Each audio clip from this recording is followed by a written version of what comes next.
Is there going to be a false second coming? Hi, my name's Dakota with All Things Jesus. Today we're going to take a deep dive into Scripture and find out. There's a lot of crazy stuff going on in the world right now, and it leaves a lot of people thinking, when is the second coming going to happen? When is it going to happen? When's Christ going to finally return with so much chaos and turmoil? Well, before Christ comes, he gave us a warning. And this warning can be found in Matthew 24, verses 24 through 26. Today I'm going to use my iPad just because my paperback's pretty loud with the mic. So I'm going to read this verse and then we'll start to break it down. So this is Jesus speaking here. And he says, "Then if a man say to you, 'Here's the Christ,' or 'there,' you should not believe. There will arise then a lying Christ and a false prophet. And he will give you great signs, that he may lead astray even the elect. This formerly I have told you. All this they should tell you. This one is in the desert, you should not go. Or he's in the room, you should not believe."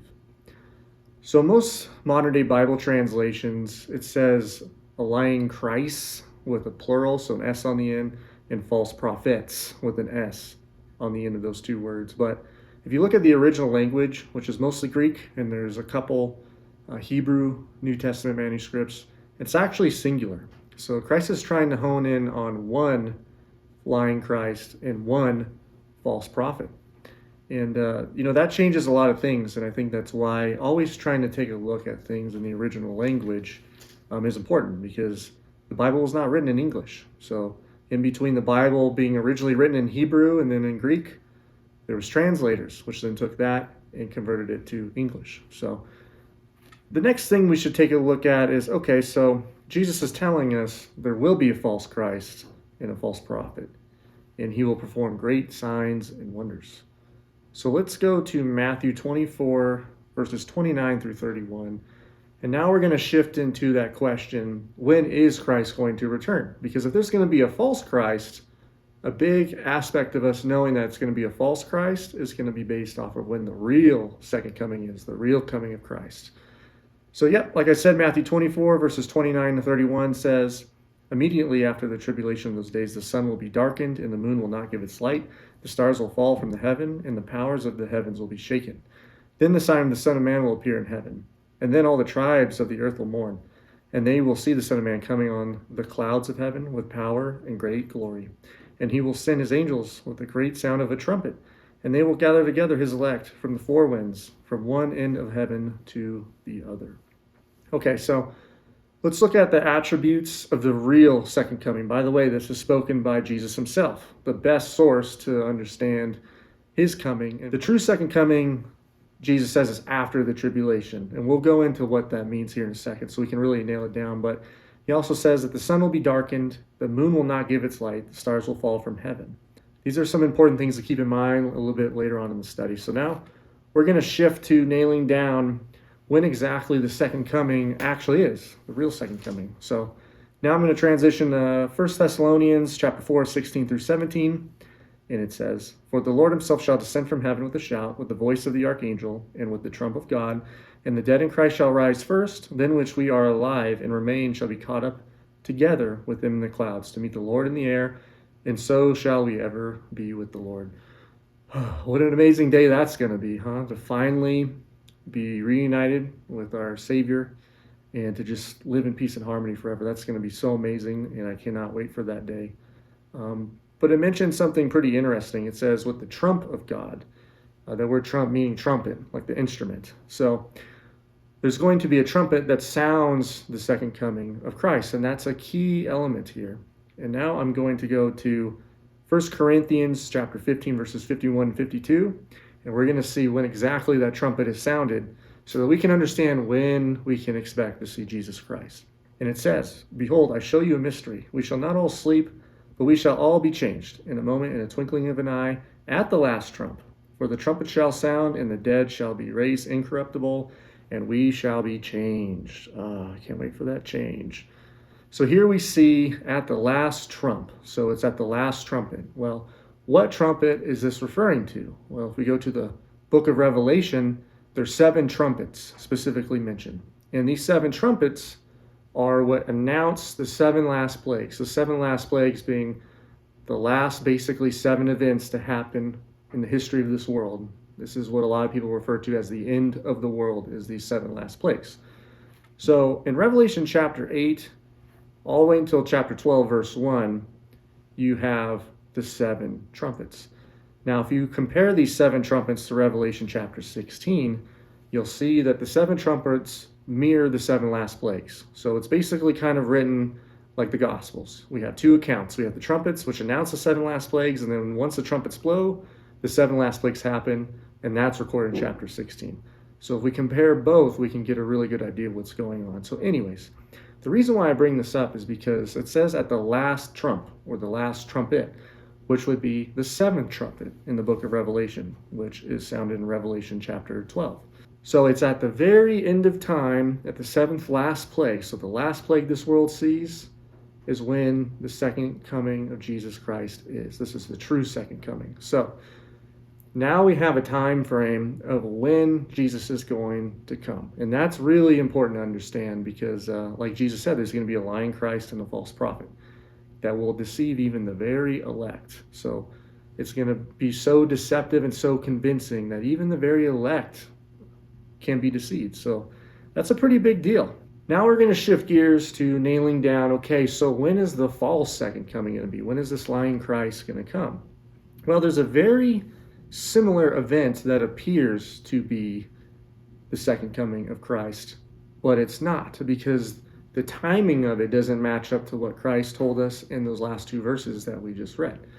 So I'm going to go to Revelation chapter 6, and we're going to take a look at the 6th seal. Okay, so in the book of Revelation, starting in Revelation 4 or 5, you have John's in vision, and he sees a vision of Jesus Christ in heaven, and in his hand he has a scroll. And on the scroll he has 7 seals. And it shows Jesus opens the seal one at a time. And then at the 7th seal, that's when we get the 7 trumpets, or the 7 last plagues. Same thing, right? So there's a chronological order where we first have to get through all 7 seals, and then at the 7th seal, that's when we get the first plague, and then you run all the way through in chronological order to the 7th plague, and that's where the world comes to a complete end, and Jesus Christ returns on a cloud with all of his angels. So we're looking at the 6th seal here, and I'll read it. It's Revelation chapter 6, verses 12 through 17, and it says, I looked when he opened the 6th seal, and behold, there was a great earthquake, and the sun became black as sackcloth of hair, and the moon became like blood, and the stars of heaven fell to the earth as a fig tree drops its late figs when it is shaken by a mighty wind. Then the sky receded as a scroll when it is rolled up, and every mountain and island was moved out of its place, and the kings of the earth, and the great men, and the rich men, and the commanders, and the mighty men, every slave, every free man, hid themselves in the caves and in the rocks of the mountains, and said to the mountains and the rocks, Fall on us and hide us from the face of him who sits on the throne and from the wrath of the Lamb. For the great day of his wrath has come, and who is able to stand? So that sounds pretty much exactly like the second coming, right? But like I explained before that verse, this is the 6th seal. It's not the 7th last plague. The 6th seal happens before the 7th last plague. So according to Jesus, this is the wrong timing, and according to the supporting scriptures that we looked at a minute ago. So what's going on here? Well, I believe this is where the false second coming comes into play. So let's compare and contrast the 6th seal and the real second coming. Okay, Jesus said he comes on a cloud with his angels. The 6th seal says they see seemingly Jesus sitting on a throne. There's a difference there. A throne, you think of Jesus sitting in a big chair in heaven like a king, where Jesus is going to be coming on a literal cloud, just like he ascended to heaven in Acts, and it's going to be with all of his angels. So there's one difference there. The second one is that Jesus said that the moon will not give any light when he returns. But this 6th seal says that the moon turns blood red. Okay, so even if the moon is turned blood red, it still gives light because you can see it. Basically, in the second coming, when it gives no light, you will not be able to see the moon or the sun. It's going to be complete darkness. Where this, you will see a moon that is blood red. Let's kind of nail down now who's going to be the lying Christ in this false prophet. So we're going to go to 2 Thessalonians chapter 2, verse 9. And this reads, "The coming of the lawless one is according to the works of Satan, with all power, signs, and lying wonders." Okay, so the lawless one is a biblical nickname for Satan. And he's coming with all power, signs, and lying wonders. In the Greek, where it says with all power, it actually means every kind of power. So basically, whatever power Satan was created with by God, it's going to be all out in the open. And it's going to be so convincing that we would think that maybe only God can do these things. Now, I want to clarify, Satan does not have the same power as God. I think we know that, but I think we might be underestimating how much power he might have, and we'll look at that a little bit later. So this last verse in 2 Thessalonians says lying wonders. Jesus just said a lying Christ. That's going to give great signs. 2 Thessalonians 2:9 says all power, signs, and lying wonders, okay? It's Satan himself that's going to imitate Jesus Christ in the flesh. So, Satan knows the scriptures better than any of us. And he understands who Jesus is. He understands the things Jesus has done.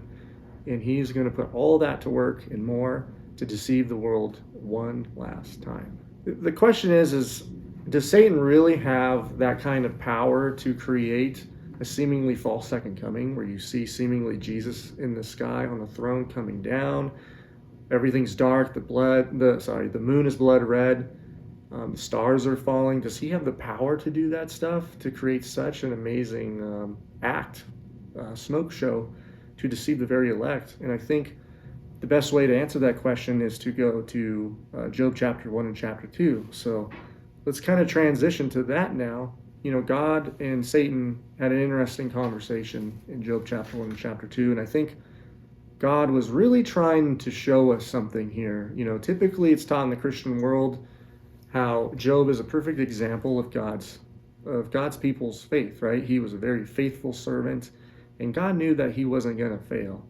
So I think it's important to understand that is absolutely true, but I think God was trying to show us something else as well that maybe we have missed the boat on up until now.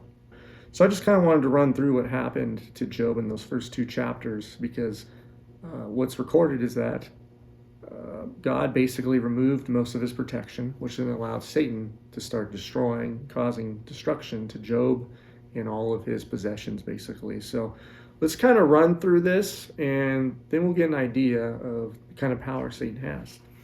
And starting in Job chapter 1, verse 15, we see that once God removes his protection, then Satan influenced people to come to Job's farm, I guess you could call it, and they slayed Job's servants. So I think this shows how Satan can manipulate or influence our feelings and our actions, and that's another reason why we have to be very careful.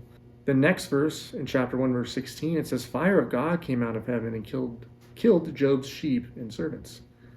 So I kind of want to push pause on Satan's power and kind of dig into this word God. Okay, so we're in the Old Testament. This was originally written in Hebrew, and this word God is the Hebrew word Elohim. And this word Elohim can refer to God, our Father, can refer to other gods of other cultures, Greek gods, Asian gods, Middle Eastern gods, whatever you want. It can also refer to angels, okay? Another fun fact is that in Hebrew, there was no capital letters either. So in this verse, we see the word God, or Elohim in Hebrew, and the word God is capitalized. So this was purely by the decision of the translator when they took the Hebrew and they translated it into English. Let's keep in mind something here. The word Elohim can represent a lot of things. Like we said, God the Father can represent other gods. It could be Zeus, Thor, whatever. Also angels. What is Satan? He's an angel, okay? So is this really the fire of God coming down out of heaven? Is God the one raining down fire here? No. If you look at the original language, this could absolutely be Satan, and in my opinion, it is, because it totally fits his description, and this is in the middle of Satan inflicting all this other destruction, right? So it would make logical sense that this is Satan here, and that the translators decided to write a capital G and things of this nature which unfortunately influences us to think that it's actually God raining down fire from heaven. Now let's push play again, and we'll get back to the study. I just wanted to go off on that because the translators translating the Bible from the original language to English, what I've been finding for a while now is when you look at the original language, there's a lot of error in the English translations.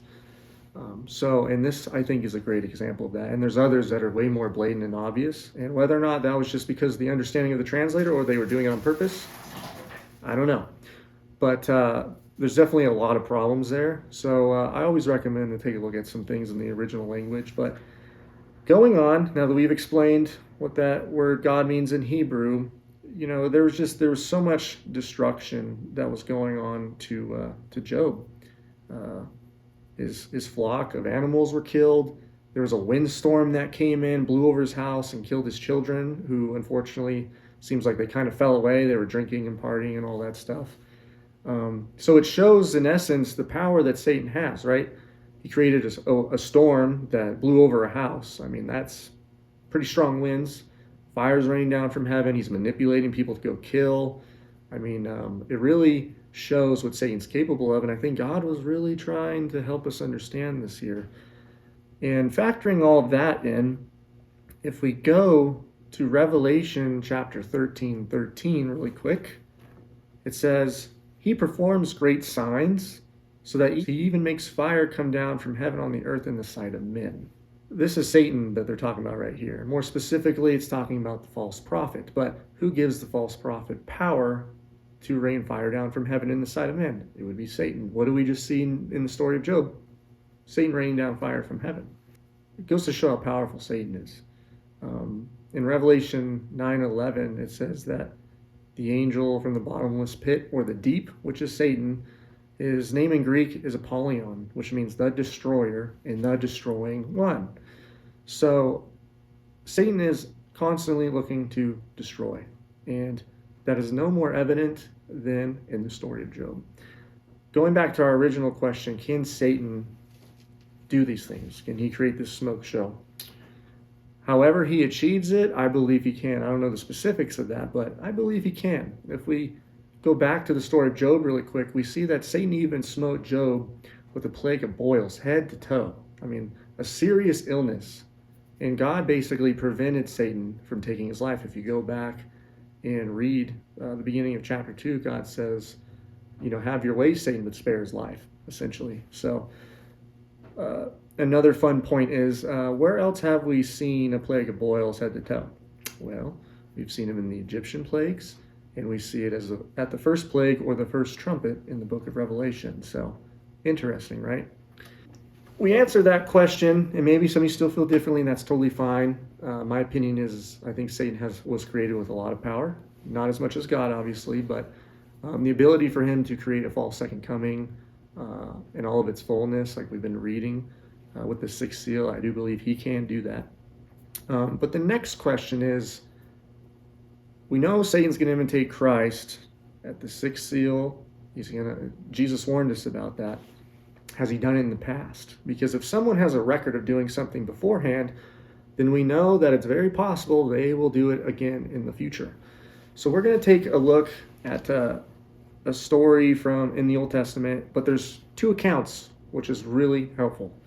And it's the story of how David numbered Israel, or he took his census, being King David. So I'm going to go to 2 Samuel chapter 24, verse 1.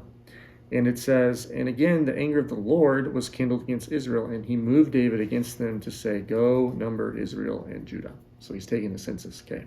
Now we're going to go to the second account. This is where things get really interesting. You can find this in 1 Chronicles 21, verse 1. It says, and Satan stood up against Israel and provoked David to number Israel. So, what are we seeing here? Well, the first account, they thought it was God that wanted them to number Israel. But the second account, well, says it was Satan. So Satan has absolutely imitated Christ in the past. And I think that's a very foreign idea, even in modern day Christianity. But from my research and from my studying, unfortunately, from what I've found, Satan's been imitating Christ almost since the very beginning, since the fall of man, and it's pretty sickening how much he's done it. So this is just a small example of many that I'm aware of, and maybe in the future I'll do a video on that. But yeah, it's rampant, and it makes me scratch my head quite a bit how much it really is. But getting back and getting refocused to this study, Satan has absolutely imitated Christ in the past a lot, and he will once again. I just want to read one more verse from Joel chapter 2, verse 31, because this verse, I believe, shows another instance where Satan is imitating Christ in the Old Testament. And this verse says, "The sun shall be turned into darkness, and the moon into blood, before the coming of the great and awesome day of the Lord." Okay, so once again, we see the blood moon, right? So the moon's giving light, it's red.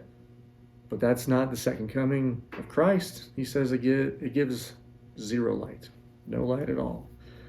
So once again, we're seeing the false second coming being recorded in the Old Testament, seemingly as the day of Christ or the day of the Lord. So how do we tell the difference? Well, we know that Satan is going to imitate Christ, not just the second coming, but he's going to come down to this earth, in my opinion, and he's going to walk around seemingly being Jesus in the flesh. And I think there's another key attribute and clue in comparing and contrasting the false second coming and the real second coming, because there's going to be a difference in what they do and if they come down to earth. So Satan is going to imitate Christ in the flesh on earth, like I said, in my opinion. But will Jesus come down to this earth and walk around on earth as a man again himself? 1 Thessalonians chapter 4, verses 13 through 17 says, and we read this verse a little earlier, it says that we will meet him in the air. So Christ is going to lift us to meet him in the air. We're not going to meet him on this earth. And then we're going to take a look at John 18, verse 36, where Jesus says, "My kingdom is not of this world. If my kingdom were of this world, my servants would fight, so that I should not be delivered to the Jews. But now my kingdom is not from here." So Christ's kingdom is not on this earth, and it never will be. His kingdom is in heaven. It's going to be the new earth. If you go to Revelation chapter 21, the earth is recreated new. That's going to be Christ's kingdom. So he's telling us himself that his kingdom's not of this world. Therefore, if we see someone appearing to be Christ walking around in the flesh like a man, like I am on this world, we should instantly know that that's not the real Christ. That's the false one. That's Satan. Now, keep in mind, Satan can change forms. Look at Genesis chapter 3. He was a serpent. He was a snake, probably a super beautiful snake. So it shows that he can change forms. So if any of you are wondering if he could actually look and talk like Jesus, well, I think that proves that as well. I think we're going to look at a few of the attributes that we've kind of covered so we can get a good idea of how not to be deceived, right? So that we can be a part of that group that's not deceived. First, I would say several of the attributes of the false second coming are different from the true second coming. Like I said earlier, the false one says that they see Jesus coming sitting on a throne. The real one says that he will be on a cloud with all of his angels. The false one says that the moon will be red. But the real second coming, Jesus said, there will be no light from the moon. In other words, it will not be visible at all. We're seeing subtle differences, but it's so like Satan to imitate Christ, but he can only do it 98%. And that's why studying our Bibles and studying the testimony of Christ, his own words in the four Gospels, is so important, because that 2% is going to be so important to decipher between, is this Jesus walking around right now, or nope, it's not the seventh last plague, and Jesus doesn't come down to this earth, and the moon gives no light when he comes. So the other attribute being the timing of it, right? The sixth seal being the false, the seventh last plague being the real, like I just kind of mentioned. That's going to be a big one too. So I think it's really important to go back and study the seven last plagues, because if the first plague or the second or the third or the fourth or the fifth or the sixth hasn't happened yet, and you can see the details of what each plague is in the book of Revelation, then we know, hey, that guy walking around saying he's Christ and doing all these great signs and miracles and wonders, that's not Jesus. That's Satan. So that's a big one in itself as well. And then I think the last aspect of understanding and being able to see the difference between the false Christ and the true Christ is the character. Okay, I have no doubt that Satan's going to come looking like Christ, and he's going to appear to be loving and compassionate like Jesus was, and all these things. But there's going to come a time where he shows his cards, and this is why it is so important that we understand Christ's character and that we get to know him intimately. You know, we can't see Christ, but he can be with us, and we can know him personally. And I think it takes, you know, a lot of prayer, asking for guidance, and really studying the four Gospels to understand who Jesus really is. Because that's going to be another huge factor in this whole deception. I believe that this false second coming is going to be about the same time the mark of the beast is implemented. And I believe that this false Christ, being Satan, is going to lead people to take the mark of the beast or to go along with it. So knowing the difference is going to be very key, because we don't want to sleepwalk our way to not being written in the book of life. And ultimately, that falls on us, because we have the opportunity to know Christ. We have the opportunity to read his words. We have the opportunity to know the difference between the false second coming and the real one. And really, to close out this video, I want to read Revelation chapter 19, verse 10.